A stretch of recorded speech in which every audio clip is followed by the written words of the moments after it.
Ang isang lampa at ang isang dalaga ay nagtulungan, para labanan ang mga multo matapos silang makidnap at mapasukan ng kakaibang nilalang ang kanilang katawan. Nagsimula ang lahat sa isang normal na araw ng si Momo, isang kilalang pasaway na babae, ay iniwan ng kanyang boyfriend na mukhang pera.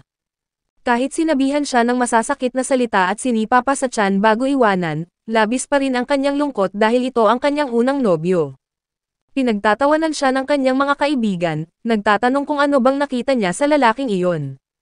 Sinabi ni Momo na kahawig daw ito ng paborito niyang artista, at matagal na niyang gustong magkaroon ng machong boyfriend. Habang naglalakad si Momo sa hallway ng paaralan, napansin niyang binubuli ang isang binata, kaya't umupo siya sa tabi nito at kinausap si Ocaron, at agad na umiwas ang mga bully dahil walang may gustong makabangga kay Momo. Pagkatapos ay umalis siya ng puno ng pag-alala sa kanyang dating relasyon, at bigla namang dumating si Ocaron at pasigaw na sinabi na alam niyang in love si Momo. Humarap si Momo at sinabing huwag siyang managinip ng gising, dahil kahit desperada siya ay hindi siya magkakagusto sa gaya ni Ocaron. Pero ipinaliwanag ni Ocaron na hindi ang kanyang sarili ang tinutukoy niya, kundi ang pagmamahal ni Momo sa pahayagan na may artikulo tungkol sa mga UFO. Nagalit si Momo at sinabihan siyang tumahimik dahil wala siyang pake sa mga alien, at kakahiwalay lang niya at wala siyang oras para sa mga kaartehang ito. Sinabi pa niya na kaya siguro walang kaibigan si Ocaron ay dahil masyado siyang mapilit na tao, kaya't natameme si Ocaron, ngunit agad namang napagtanto ni Momo na mali ang kanyang ginawa kaya pinulot niya ang libro at humingi ng tawad. Sinabi niya na hindi siya naniniwala sa mga alien, pero naniniwala siya sa mga multo. Tumawa si Ocaron at nag-argumento sila kung ano nga ba ang totoo, at naghamunan sila na patunayan ito. Pagdating ng gabi, pumunta si Momo sa isang lumang ospital na sinasabing pinupuntahan ng mga alien. Sa kabilang banda, pinapapunta naman niya si Ocaron sa isang abandonadong tunnel, na may pinaniniwalaan na may mga nagpapakitang mga multo. Kinakabahan si Ocaron habang papalapit sa tunnel dahil para bang hinihila siya nito, kaya tinawagan niya si Momo at tinanong kung nakakita na ba siya ng multo. Sinabi ni Momo na hindi pa siya nakakakita, pero sigurado siya na totoo ang mga ito dahil ang kanyang lola ay isang albularyo. Bata pa lang siya ay tinuruan na siyang gumawa ng ritual tuwing lalabas siya ng bahay, kaya't kailangang nakataas ang kanyang daliri sa kanyang ulo habang naglalakad patungong paaralan. Aminado si Momo na palagi siyang nahihiya at madalas siyang pinagtatawanan sa ritual na iyon, at sa sobrang inis niya ay nakipagtalo siya sa kanyang lola at tumigil na sa pagsunod sa ritual. Ngayon ay napagtanto ni Momo na hindi siya galit sa kanyang lola, kundi sa mga lalaking nambabastos sa mga ginagawa ng kanyang sexing lola. Sinabi niya kay Ocaron na masaya siya sa kakaibang trabaho ng kanyang lola, kaya't gusto rin niyang maniwala sa mga multo. Matapos ikwento ang lahat ay tinanong niya si Ocaron kung bakit interesado siya sa mga alien. Sinabi ni Ocaron na wala naman siyang dahilan, gusto lang talaga niya at agad itong naintindihan ni Momo. Sa ilang sandali ay biglang nakakita si Ocaron ng mga bakas ng dugo sa sahig, na huminto mismo sa kanyang kinatatayuan. Nang lumingon siya ay laking gulat niya nang makita ang multo ng isang matandang baliw, na nagsasabing kukunin niya ang kanyang pototoy, at hahayaan niya si Ocaron na mabuhay. Dahil sa takot ay tumakbo siyang sumisigaw, kaya't tinanong siya ni Momo kung anong nangyari, at sinabi ni Ocaron na nakakita lang siya ng matandang bastos na babae, at pilit niyang tinatanggi na multo iyon. Sinabihan siya ni Momo na huwag tumakbo, dahil kapag nahuli siya ni Turbo Lola ay tatamaan siya ng sumpa habang buhay. Sa kasamaang palad, huli na ang lahat dahil nahuli agad si Ocaron ng multo, at narinig na lang ni Momo ang mga sigaw ni Ocaron bago tuluyang na-disconnect ang kanyang tawag at naging pula ang screen ng cellphone niya. Alam niyang nasa panganib si Ocaron kaya't agad siyang tumakbo para tulungan ito, pero biglang namatay ang ilaw, at may lumitaw na tatlong kakaibang nilalang. Sinubukan ni Momo na tumakas, pero nahuli siya ng mga lalaki at nagising siya na nakagapos sa isang espesyal na upuan. Inamin ng tatlong lalaki na sila ay mga alien mula sa planetang Serpo, isang lugar na puro lalaki lang ang naruroon. Dahil sa labis na paggamit ng kanilang organismo ay nawala na sa kanila ang kakayahang makaramdam ng emosyon, kaya't pumunta sila sa planetang Earth para humanap ng mga babae na makakatulong upang gumawa ng panibagong lahi. Ang isa sa mga alien ay biglang naglabas ng kakaibang pototoy, dahilan para mapasigaw si Momo at ginamitan siya ng hypnosis at nawalan siya ng malay. Bago sila makapagsimula sa kanilang operasyon ay tumunog ang cellphone ni Momo, at nang sinagot ito ng isa sa mga alien ay biglang lumabas si Turbo Lola at sinipa ang alien palayo, at kinagat ang bayag ng isa pang alien na lumipad sa lakas ng tama. Bagamat naguguluhan, natuwa si Momo na makita siya kahit na ang katawan ni Ocaron ay sinapian na ng multo. Pagkatapos ay nakiusap si Momo na tulungan siya, pero si Turbo Lola ang gumagamit sa katawan ni Ocaron. Kasabay nito, nagbago ng anyo ang mga alien at umatake, pero mabilis na umilag si Turbo Lola at winasak ang katawan nito. Inatake siya ng huling alien gamit ang malakas na atake at itinapon siya sa pader, at sa sandaling nabawi ni Ocaron ang kontrol sa kanyang sarili, nakiusap siya sa mga alien na palayain si Momo. Sinabi niyang noon pa man ay gusto na niyang maging kaibigan ang mga alien, dahil wala siyang tunay na kaibigan, at paulit-ulit siyang nagtangkang makipag-ugnayan sa kanila mula pagkabata, pero hindi sila nagpapakita kailanman. Lagi siyang binubuli ng mga kaklase niya at parang wala siyang halaga sa iba, hanggang dumating si Momo at trinato siya na parang tunay na tao. Dahil sa kabaitan ni Momo, nangako si Ocaron na ililigtas niya ito kahit kapalit pa nito ang pagiging isang halimaw. Muling naging multo si Ocaron, pero agad siyang binaril ng alien at pinilit bumalik sa pagiging tao, at napagpasyahan ng alien na itapon siya dahil wala raw silbi ang mga lalaki sa kanila. Sinimulan nitong manipulahin ang isipan ni Momo, at habang lumalaban siya, naalala niya ang payo ng kanyang lola na palayain ang enerhiya mula sa tuktok ng kanyang ulo. Nagtataka si Momo kung bakit bigla niyang naalala iyon, pero sinubukan pa rin niya, at nang pinakawalan niya ang kanyang kai ay biglang nabasag ang aparato na pumipigil sa kanya. Dahil dito ay nagulat ang lahat, at doon niya napagtanto na matagal na siyang inihanda ng kanyang lola para sa sandaling ito. Naramdaman niya ang lakas sa kanyang katawan, at sa isang malakas na sipa ay napalipad niya ang alien papuntang buwan, na siya palang tunay na anyo ng kanilang sasakyang pangkalawakan. Sa pag-aakalang tapos na ang laban, sinabi ni Momo na kailangan na nilang tumakas, ngunit bigla siyang inatake ni Ocaron, na nasa ilalim ng kapangyarihan ni Turbo Lola. Sinabi ni Momo na pakawalan niya si Ocaron, at sa lakas niya ay naitaboy niya ang matanda palabas ng katawan nito, ngunit si Ocaron ay nagsimulang magpumiglas sa matinding sakit. Sa ilang sandali, ipinahayag ni Turbo Lola na hawak pa rin niya ang pototoy ni Ocaron, at habang hawak niya iyon ay kontrolado niya ang katawan ito. Pinilit ni Momo na ibalik ang pagkalalaki ni Ocaron, ngunit hinamon siya ni Turbo Lola sa kanyang teritoryo para sa isang patas na laban kung gusto niyang iligtas si Ocaron. Sa kabilang banda ay bumulusok pababa ang sasakyan ng mga alien at tumama sa gusali, ngunit nakaligtas si Momo at Ocaron. Makalipas ang ilang sandali, ipinasok ni Momo ang kanyang enerhiya sa katawan ni Ocaron upang manatili siyang tao, at napagtanto nila na totoo nga ang mga alien at multo, dahil nasangkot na sila ng husto. Tinanong siya ni Ocaron kung paano nila matatanggal ang sumpa, at sinabi ni Momo na kailangan nilang bugbugin si Turbo Lola para lumayas siya. Naglakad palayo si Ocaron at naghubad ng mga damit, at ipinasuot niya ito kay Momo at sinabing umuwi na siya. Nang tumanggi si Momo na iwanan si Ocaron, tinanong siya ni Ocaron kung sigurado siya dahil isa lang naman siyang walang kwentang lalaki. Sa pagkakarinig ni Momo, parang gumuho ang kanyang mundo dahil iyon ang eksaktong linya ng paborito niyang aktor. Dahil sa kilig ay pinilit niyang pakalmahin ang kanyang sarili at tinanong niya ang buong pangalan ni Ocaron. Nang sinabi nito na Ken Takakura ang kanyang pangalan, nabigla siya ng husto dahil katulad ito sa pangalan ng paborito niyang aktor. Hindi niya matanggap ang katotohanan, kaya't nagsimulang magwala si Momo sa sahig, at pilit na kinakalimutan ang kanyang narinig. Sa gitna ng kaguluhan, muling nakakakuha ng kontrol si Turbo Lola sa katawan ni Ocaron. Nagmadaling humingi si Ocaron ng espiritual na enerhiya mula kay Momo, ngunit bigla siyang pinalipad nito gamit ang kanyang kapangyarihan. Pagkatapos ay sinabi ni Momo na kailangan nilang magtakda ng mga patakaran kung gusto nilang magtulungan.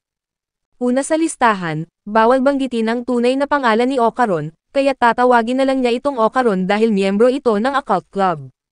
Walang nagawa si Ocaron kundi ang pumayag, at habang pauwi sila sa syudad ay nag-aasaran pa rin sila. Pagsikat ng araw, inanyayahan ni Momo si Ocaron sa kanilang bahay, ngunit kailangan daw nitong maligo at magpalit ng malinis na damit, at humingi ng tulong mula sa isang eksperto na si Ed Calwag. Ngunit bago pa sila makapasok, binalaan siya ni Momo na galit ang kanyang lola kapag may lalaking dinadala siya sa kanilang bahay, at halos mapatay nga raw nito ang dati niyang nobyo. Dahil doon ay kinabahan si Ocaron, at pagpasok pa lang nila sa gate ay bigla siyang nasunog. Dahil sa kaba, itinapon siya ni Momo sa kanal, at doon niya natuklasan na mayroong nakalagay na pangontra sa masasamang espiritu kaya't nagliyab si Ocaron. Agad itong tinanggal ni Momo para makapasok si Ocaron, at doon lang niya napansin na nag-iba ang ayos ng kanyang buhok matapos itong masunog.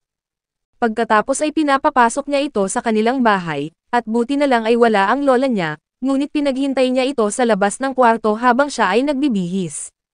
Ngunit nang huminto si Momo sa pagbibigay ng enerhiya sa katawan ni Ocaron, nagsimulang maging multo si Ocaron at biglang sumugod sa kanyang kwarto. Pinatalsik siya ni Momo at sinabihang huwag tumingin habang siya ay nagbibihis, at pagkatapos magpalit ng damit, binigyan niya si Ocaron ng lumang damit pero nahihiya pa rin ito sa loob ng kwarto ng babae. Bigla siyang tinanong ni Momo kung totoo ba ang sinabi ni Turbo Lola, kaya't agad na tinignan ni Ocaron ang kanyang pototoy, at sa kanyang pagkabigla ay totoo nga na nawalan na siya ng 2 itlog. Habang nataranta si Ocaron, tinukso lang siya ni Momo at sinabihan na ipakita ito sa kanya, ngunit sinisi siya ni Ocaron dahil si Momo ang nagtulak sa kanya papunta sa abandonadong lugar. Sinabi ni Momo na siya raw ang unang lumapit at nagkwento tungkol sa mga alien, ngunit tumahimik si Ocaron at inamin na umaasa siya na magiging magkaibigan sila. Pero ngayong naiintindihan na niya na magkaiba sila, humingi siya ng paumanhin sa pagdala sa kanya sa panganib at sinabing huwag na lang siyang pansinin kapag natapos na ang kaso. Nalungkot si Momo at sinabi na kung palagi siyang nagtataboy ng tao, hindi siya magkakaroon ng kaibigan. Lumapit si Momo at sinimulang kausapin si Ocaron para mapatawa ito, pero tinawag siya nitong pangit. Dahil dito ay nagalit si Momo, ngunit sinabi ni Ocaron na ang mga sinasabi niya ay nakakasakit sa kanyang sensitibong puso. Habang nagtatalo sila ay biglang tumunog ang doorbell, at akala ni Ocaron ay dumating na ang sexing lola ni Momo. Sinabihan ni Momo si Ocaron na manahimik dahil hindi ganon ang tunog ng kanilang doorbell. Bigla niyang naalala ang sinabi ng kanyang lola noon, na may 2 klase ng doorbell sa kanilang bahay, ang isa ay para sa tao at ang isa ay para sa masasamang espiritu, at ang isa sa mga ito ay nasa labas lang ng kanilang pinto. Nang mapagtanto ni Momo na baka nakapasok ang masamang espiritu dahil inalis niya ang harang sa gate, kinabahan siya at agad siyang nagdesisyon na ibalik ito para maprotektahan ang kanilang bahay. Sinabihan niya si Ocaron na manatili muna sa labas ng kanilang bahay hanggang sa dumating ang kanyang lola. Ngunit paglabas nila, biglang dumilim ang langit at lumabas ang makakapal na pader sa paligid ng bahay at hardin. Sa mga sandaling ito ay nataranta sila, at napagtanto nila na hindi na nila maibalik ang harang sa gate dahil naging bahagi na ito ng pader.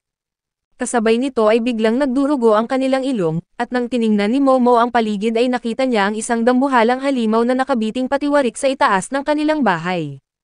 Tinawag sila ng halimaw na masasamang sinungaling at tinangkang suntukin sila, ngunit tinulak ni Momo si Ocaron para mailayo, kaya't ang harang at ang pader ang tinamaan ng halimaw. Sinimulan silang habulin ng dambuhalang halimaw na parang sumo wrestler, habang sumisigaw kay Ocaron na ibigay sa kanya ang pototoy niya. Naguguluhan si Ocaron at napaisip kung bakit marami na ngayong naghahanap sa pototoy niya. Napagtanto niya na ang halimaw ay hindi isang espiritu kundi isang alien na kilala bilang Flatwood Monster, isang nilalang na nakita na sa iba't ibang panig ng mundo. Sa palagay niya, ang doorbell na pang-espiritu ay tumunog dahil sa alien, na baka may pagkakatulad sa mga espiritu. Nagsimulang maglabas ng makamandag na usok ang halimaw, kaya't binalaan ni Momo si Ocaron na mamamatay sila kung wala silang gagawin. Ngunit mas lalong lumala ang sitwasyon nang muling kontrolin ni Turbo Lola si Ocaron, at sinubukan ni Momo na pigilan ang multo habang inaatake sila ng halimaw at winasak ang kanilang bahay. Pagkatapos ay tumakbo sila at nagtago sa isang lumang bodega, at doon napigilan ni Momo ang multo pansamantala, ngunit nanatiling sinumpa ang kaliwang kamay ni Ocaron. Tinangka ni Momo na alisin ang sumpa ng tuluyan, pero naisip ni Ocaron na hayaang manaig ang sumpa sa kanyang katawan upang magamit ang kapangyarihan nito laban sa alien. Sa mga oras ding iyon ay natagpuan sila ng alien at sinira ang bodega. Nang makaligtas sila ng bahagya ay hiniling ni Ocaron na bitawan ni Momo ang sumpa sa kanyang katawan, ngunit kontrolin ang epekto nito sa kanyang isipan upang mas magamit niya ito ng maayos.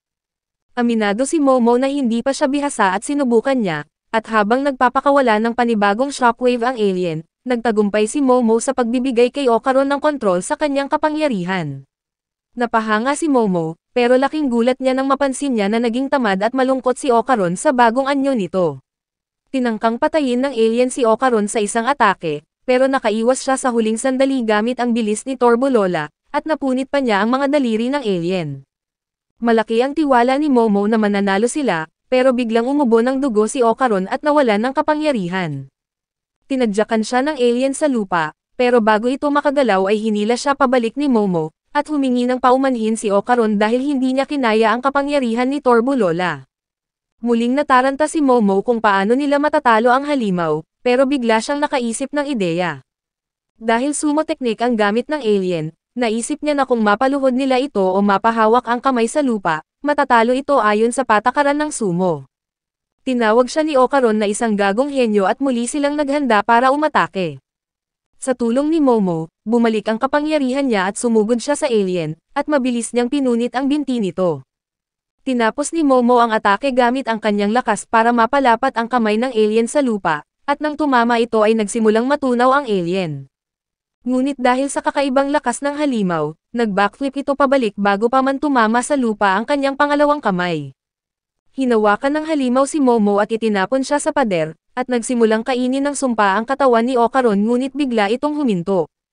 Nang lumingon si Okaron kay Momo, nagulat siya nang makitang lumalaban pa rin ito kahit sugatan na siya, at tinawag ni Momo ang alien na mandarayang nilalang, dahil lumalaban pa rin ito kahit halatang talo na. Pagkatapos nito ay nagwala ang alien, at binugbog si Momo ng husto hanggang sa mabutas ang pader. Nang mapagtanto ni Momo na sapat na ang butas na nilikha niya para makaalis sila sa kamatayan, hinila niya si Okaron at muling inilagay ang harang sa gate, at muling gumana ang proteksyon sa kanilang bahay. Nasunog ang alien dahil sa harang, habang mahigpit na niyakap ni Momo si Okaron para hindi ito madamay.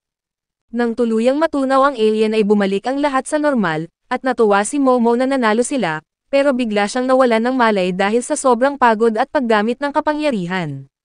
Nang sinubukan siyang tulungan ni Okaron ay biglang lumabas si Torbulola mula sa kanyang katawan, at nang hinawakan niya si Momo, biglang may lumipad na pako at tinamaan ang ulo ni Torbulola na naging dahilan para siya ay mapalipad.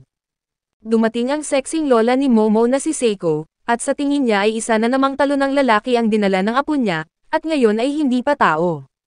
Nang sumugod si Torbulola ay nasunog siya sa harang na nilagay ni Seiko, at alam na niya kung sino ang panalo dahil nakakulong na ang multo sa isang magic barrier.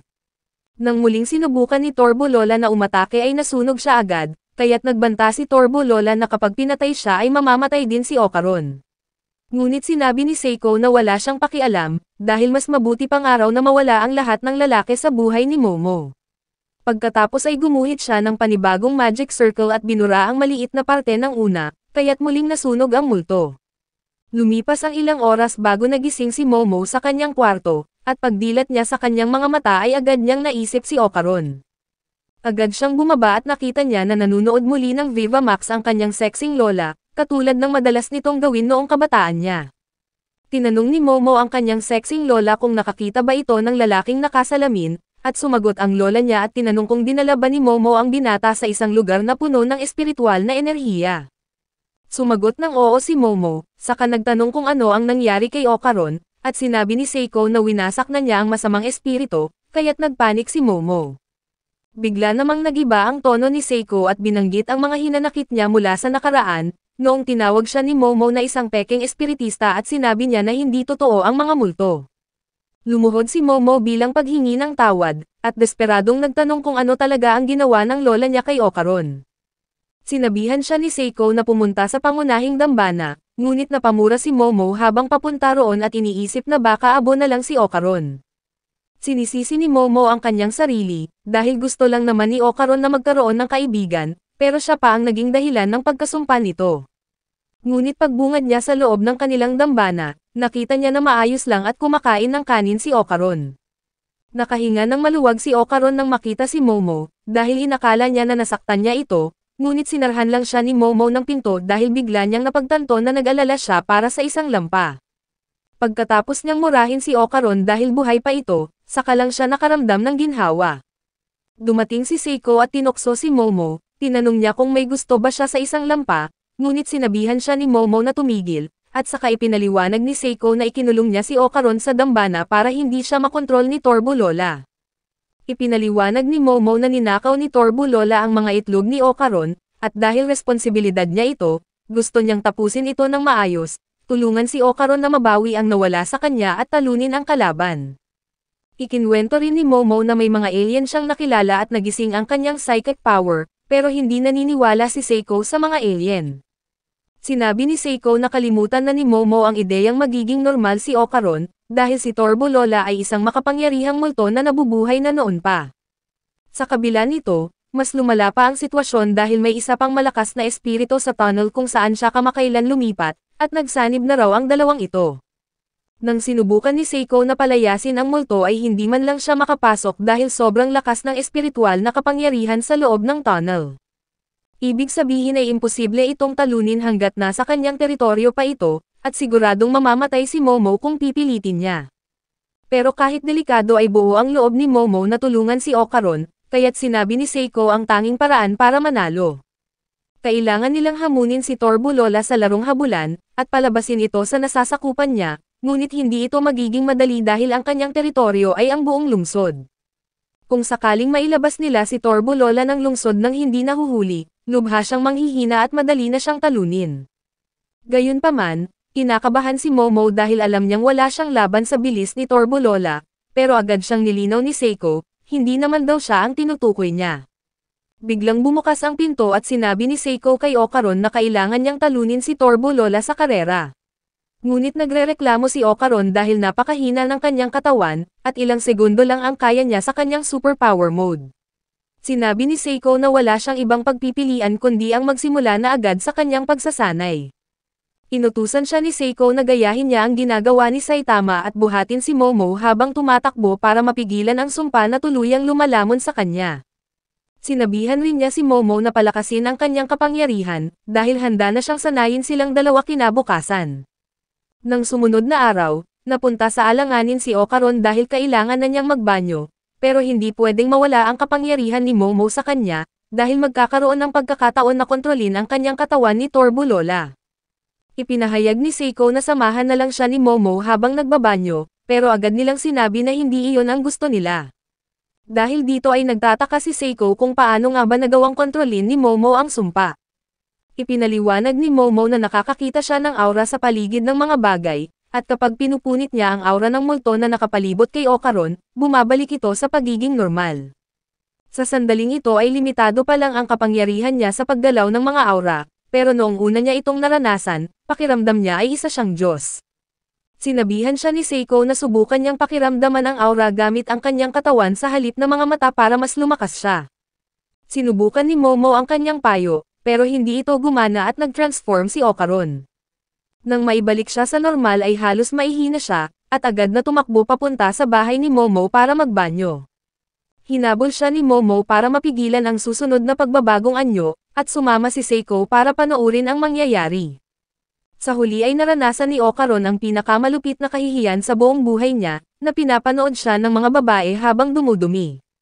Habang tinatanong ni Seiko ang tungkol sa kapangyarihan ni Momo, biglang lumitaw si Turbo Lola sa katawan ni Ocaron sa loob ng bahay. Pagkatapos ay tinawag ni Momo ang kanyang lola, pero hindi ito makagalaw at may lumalabas na dugo sa kanyang ilong at sa kanyang tenga. Sinabi ni Turbo Lola na kaya niyang lagyan ng sumpa ang kahit sinong makita ni Ocaron, at pwede na niyang patayin si Seiko kung gugustuhin niya. Ngunit sinabi ni Turbo Lola na mas gusto niya na makipaglaro, kaya't hinamon niya si Momo na pumunta sa tunnel ngayong gabi para makipaglaban, at kung tatanggi siya ay mamamatay ang lahat ng makikita ni Ocaron. Nang maglaon ay ikinwento ni Momo ang lahat kay Ocaron at Seiko, at sa pagsapit ng dilim ay nagsuot ng damit pang ritual sina Momo at Ocaron bilang paghahanda. Ngunit habang nasa tren ay nagpalit si Momo ng normal na damit, dahil wala raw siyang pakialam sa proteksyon basta maganda ang itsura niya. Pagdating nila sa abandonadong tunnel, sinabi ni Momo na baka mas mabuting doon na lang nilalabanan si Turbo Lola. Ngunit sa pagsabi niya nito ay biglang lumitaw ang dambuhalang ulo na humarang sa daan, kaya't nataranta si Momo at pinaalalahanan siya ni Ocaron na huwag magpadala at pakawalan ang sumpa sa kanyang katawan para makapag-transform siya. Agad naman itong ginawa ni Momo, at naging isang tamad at walang gana pero naging makapangyarihan si Ocaron, na dahan-dahang lumapit sa dambuhalang ulo para wasakin ito. Ngunit bigla na lang nawala ang kapangyarihan ni Ocaron, kaya siya ay nataranta at sinabihan si Momo na ayusin ang trabaho niya. Mas nag-aalala si Momo dahil hindi na niya makita ang sumpa sa katawan ni Ocaron, at biglang nagsalita si Turbo Lola at sinabing ibinalik na niya ang pototoy ni Ocaron, matapos niyang mapagtanto na ginagamit lang siya ng dalawa dahil sa kapangyarihan niya. Dahil doon, hindi na siya apektado ng kanyang sumpa at sabay silang inatake ng dalawang dambuhalang halimaw, at habang muntik na silang kainin, naalala ni Momo ang payo ng kanyang lola na asarin si Turbo Lola tungkol sa bilis nito dahil madali itong mainis. Bigla siyang sumigaw at tinanong si Turbo Lola kung natatakot ba itong matalo sa isang karera, kaya't pinili na lang nitong patayin sila gamit ang kanyang lakas. Nang asarin niya ito na hindi siya karapat-dapat sa pangalang Turbo Lola, biglang lumitaw si Turbo Lola sa normal niyang anyo at tinanggap ang hamon, sabay tanong kung ano ang patakaran. Sinabi ni Momo na ang kanilang laro ay habulan, at mananalo lang si Turbo Lola kung mahuhuli niya sila, pero dapat magbilang muna siya ng 10 minuto. Pumayag si Turbo Lola at nagsimulang magbilang, kaya't dali-daling tumakbo sina Okaron at Momo, ngunit nandaya ang matanda dahil natapos ang pagbibilang ng 10 minuto sa loob lang ng 20 segundo at agad silang hinabol. Agad na nahuli si Momo at ikinulong sa isang maselang kulungan, at nang sinubukan siyang iligtas ni Okaron, nilapitan siya ni Turbo Lola at sinabing siya naman ang bibilangan ng 10 minuto. Kinwestiyon ito ni Okaron at sinabing nandaya ang matanda, pero iminungkahi ni Turbo Lola na hindi naman sinabi ni Momo kung paano magbilang ng 10 minuto. Wala siyang sinayang na oras, natapos agad ang pagbibilang at bago pa makakilos si Okaron ay sinunggaban na siya ni Turbo Lola. Sa huling sandali, bigla siyang kinagat ni Okaron ng buong lakas at hindi makawala si Turbo Lola dahil sa suot ni Okaron na damit pang ritual, kaya naisip niyang sakupin muna ang katawan ni Okaron bago ito tanggalin. Pagkatapos ay nagpa siya ang matanda na kainin si Momo at tapusin ang laban, pero bigla siyang hindi makagalaw. Nang pumasok siya sa katawan ni Okaron, naramdaman ni Momo ang kanyang presensya at ginamit ang kanyang kapangyarihan para talunin si Turbo Lola. Gumanti ng atake ang matanda, pero kahit hindi na makagalaw si Momo ay nagawa niyang mapigilan ang kapangyarihan nito, kaya't nang sumugod ang katawan ni Okaron ay hindi tumama ang kanyang atake sa huling segundo. Natuwa sila dahil napaliit nila si Turbo Lola sa anyo ng isang ahas, pero biglang lumitaw ang tunay na masamang espiritu ng tunnel at inatake sila, humihiling na ibalik sa kanya ang lupaypay na matanda. Pagkatapos ay tumakbo sila palabas sa gumuguhong tunnel, pero sinundan sila ng masamang espiritu sa gilid ng kalsada. Bigla itong nagwala palabas sa anyo ng higanteng alimango, ngunit buti na lang ay tanga rin ito kaya nakatakas sila, habang gustong mag-transform ni Okaron kaya humingi siya ng tulong kay Momo. Sa mga sandaling ito ay nahirapan siya dahil nasa loob ng katawan ni Okaron ang totoong anyo ni Turbo Lola, ngunit sa wakas ay nagawa ni Momo na kontrolin ang kapangyarihan nito, at nakapag-transform si Okaron na eksakto sa oras bago sila maabot ng higanteng alimango. Tumakbo sila ng mabilis na parang kidlat, pero hindi nagawang lumiko ni Okaron kaya tumalon siya sa bangin. Habang nahuhulog sila, sinigawan siya ni Momo sa kanyang tenga na malapit na silang bumagsak, kaya't ginamit niya ang buong lakas niya at pinaikot ang kanyang mga paa na parang elisi ng helicopter. Nagawang pabagali ni Okaron ang kanilang pagbagsak at ligtas silang lumapag sa lupa, pero biglang tumalon sa kanila ang dambuhalang alimango. Naitapon si Momo sa ere, at nagulat siya nang makita ang maraming mukha sa likod ng halimaw kaya't sumakay siya sa likod ni Okaron habang mabilis itong tumatakbo sa bayan. Pinagkakaguluhan sila ng mga tao dahil akala nila ay naglalaro lang sila, ngunit napagtanto ni Momo na si Okaron at ang espiritu ay hindi nakikita ng iba. Sinabi ni Okaron na hindi niya dapat alalahanin ang maliliit na bagay dahil malapit na siyang maubusan ng lakas, at may naisip na plano si Momo at pinadiretso siya sa isang hot spring. Nang sumalpok ang alimango sa gusali habang hinahabol ang dalawa, agad itong binuhusan ni Momo ng mainit na tubig, dahil sa tingin niya ay maluluto ito at magiging ligtas na sila. Sa hindi inaasahang paraan ay gumana ang kanyang plano at muli silang tumakbo palayo, at biglang may malaking grupo ng mga tao ang paparating, at nang papalapit na ay nakita nila ang mga zombie na kontrolado ng masasamang espiritu. Napilitan silang tumakbo sa kabilang direksyon kaya tumawa si Turbo Lola, sinabing humingi siya ng tulong mula sa mga bangkay sa sementeryo para pigilan silang makaalis, at napalibutan sila mula sa lahat ng direksyon at bumalik pa ang alimango. Ipinahayag ni Momo kay Okaron na ilabas na ang kanyang natitirang lakas, pero sagot niya na hindi pa rin sila makakaalis sa lungsod, at sinabi ni Momo na magtiwala siya sa kanya at nagbago ang kanyang anyo sa kanyang superhuman form. Sinabi ni Turbo Lola na panalo na siya dahil isang beses na lang makakagamit si Okaron ng kanyang kapangyarihan, nauna na niyang ginamit ang isa sa helicopter move. Sumakay si Momo sa likod ni Okaron habang tumatakbo ito, at ginamit ni Momo ang kapangyarihan niya para linisin ang daan at parang si Spider-Man na tumalon sa mga gusali. Nakatawid sila sa hukbo ng mga zombie, pero hinarang pa rin sila ng alimango, kaya't binato ito ni Momo ng sasakyan sa katinakbuhan ni Ocaron at tumalon papunta sa kabilang gusali. Inayos ni Momo ang kanilang direksyon gamit ang poste at nakita nila ang tren na papalabas ng lungsod. Nang bumalik si Ocaron sa normal na anyo, ginamit ni Momo ang kapangyarihan niya bilang pakpak para pabagalin ang pagbagsak nila, at nilagyan ng enerhiya ang dulo ng tren para matulungan si Ocaron na muling mag-transform. Nang lumapag sila sa lupa, nawalan ng malay si Ocaron dahil sa sobrang pagod, at halos wala na ring lakas si Momo.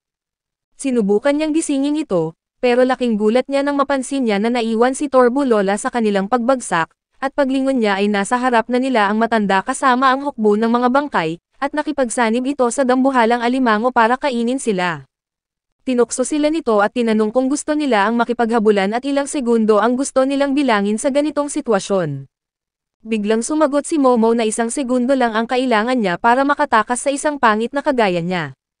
Pagdaan ng tren sa ibabaw nila, ginamit ni Momo ang kanyang kapangyarihan para sumakay rito at makatakas, ngunit hinabol siya ni Torbo Lola at nakasakay rin sa tren, sinabing wala na siyang matatakbuhan.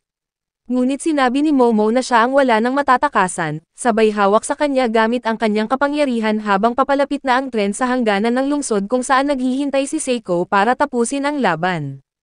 Nagpupumigla si Torbo Lola upang maabot niya si Momo, ngunit dumaan na ang tren sa hangganan ng syudad at pumasok sa harang na ginawa ni Seiko.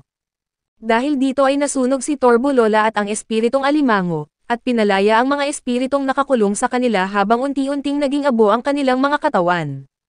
Nang huminto ang tren sa huling estasyon, hinila ni Momo si Ocaron palabas ng tren habang unti-unti itong nagkamalay, pero halatang nasa gitna pa rin siya ng labanan sa kanyang isipan.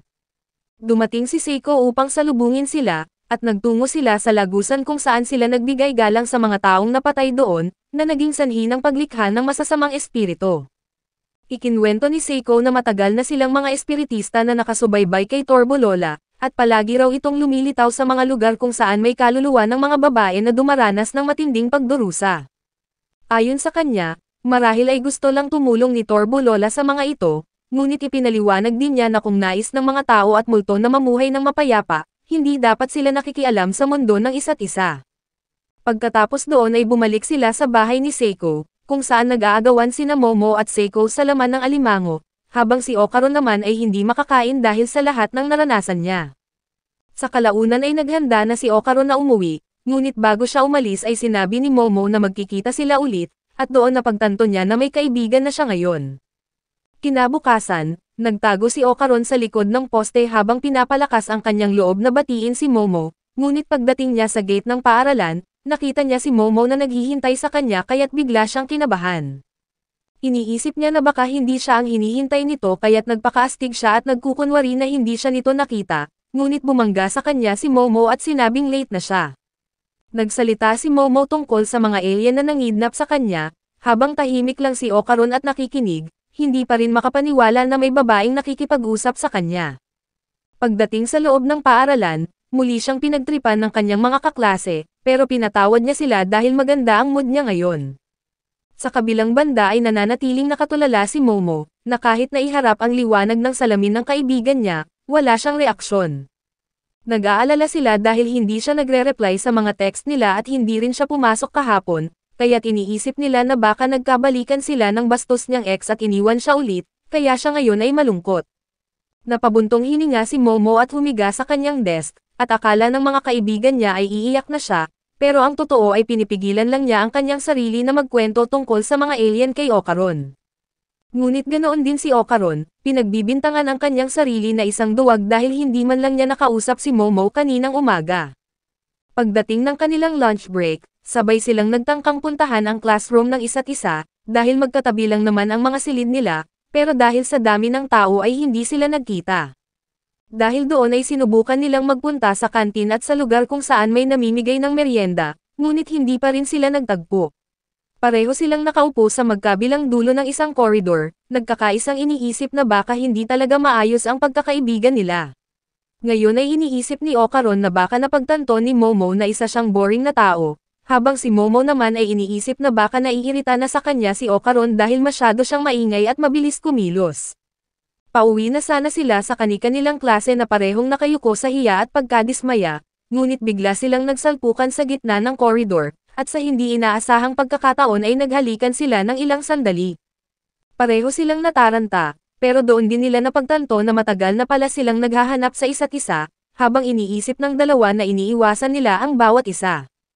Naging sobrang awkward ang sitwasyon kaya't agad na sinubukan ni Momo na ibahin ang usapan, pero biglang nagsalita ang mga kaibigan niya na pala'y nanonood sa kanila mula pa kanina. Tinanong ng isa si Momo kung siya ba ang bago niyang nobyo dahil nakita niyang naghalikan sila. Ngunit nagpanik si Momo at biglang sumigaw, sinabi na hindi niya hahalikan ang isang lampa na may 4 na mata, at sumagot naman si Okaron na hindi rin siya magpapahalik sa isang babae na may masamang ugali. Nagkainitan sila at nagsigawan, sabay sabing ayaw na nilang magkita pa, ngunit pagbalik sa kani-kanilang klase ay kinikilig pa rin ang mga kaibigan ni Momo dahil kitang-kita nilang bagay ang dalawa. Kasabay nito, nagpunta sa banyo si Okaron para magayos ng kanyang sarili, ngunit pagbaba niya sa kanyang pantalon ay napansin niya na may kakaiba sa pototoy niya. Sa kabilang banda, pinagkakaguluhan si Momo ng mga kaklase niyang babae, at sinabi pa nila na nakita nila na hinalikan niya ang cute na lampa na may 4 na mata. Namula si Momo at sinabi na hindi iyon totoo at aksidente lang ang lahat, ngunit bigla namang dumating si Okaron na pinapawisan at hingal na hingal. Ipinahayag ni Okaron na kailangan nilang mag-usap ni Momo, pero tinanggihan siya nito, sabay sabing ayaw niyang makipag-usap sa kanya. Patuloy siyang tinutokso ng mga babae dahil masyado siyang masungit sa kanyang nobyo, ngunit nagalit si Momo at sinabihan niya ang mga kaibigan niyang tumigil, dahil wala siyang relasyon sa lampa na iyon. Nagtampo si Okaron at tinanong si Momo kung ikinakahiya ba siya nito na maging kaibigan, at tahimik na umalis bago bumalik sa kanyang classroom. Pagkatapos ng kanilang klase, habang lumabas si Okaron at iniisip kung galit pa rin sa kanya si Momo, bumangga siya sa isang cute na babae, ngunit humingi ito ng tawad at tinanong si Okaron kung maayos lang siya. Sa mga sandaling ito ay nagulat si Okaron dahil maganda ang babae at mabait pa, ngunit nang mas nagiging palakaibigan ang babae ay bumilis ang tibok ng puso niya. Dumating si Momo na nagbabalak na humingi ng tawad, pero nang makita si Okaron kasama ang babae, nagselos siya at inakala niya na nagsisinungaling lang si Okaron tungkol sa hindi niya pagkakaroon ng kaibigan. Maya-maya, dumating ang kaibigan ng pink-haired girl at nag-usap sila, hindi nila alam na naririnig sila ni Momo. Pinagtatawanan nila si Okaron at ibinunyag na tanga siya dahil naniwala siya sa acting ng babae, at sinabi pa nila na nakakatuwa tong mga virgin na nerd, dahil akala nila na kapag mabait ang babae ay may gusto na agad. Galit na galit si Momo kaya ginamit niya ang psychic powers niya para pabagsakin ang isang tabo sa ulo ng babae. Nang mag-alala si Okaron sa kanya, bigla siyang niyakap ni Momo at masaya niyang sinabi na umuwi na sila habang galit na lumingon ang mga nanlalait sa kanya. Habang naglalakad ay humingi ng tawad si Momo kay Okaron, inamin ni Momo na hindi siya galit sa kanya, nahihiya lang siya sa halik at hindi siya nahihiya na magkaibigan sila. At dito na muna nagtatapos ang ating anime recap. Kung nag-enjoy ka ay huwag kalimutang mag-like, mag-subscribe at i-hit ang notification bell para lagi kang updated. Maraming salamat at kita-kits sa susunod na anime adventure.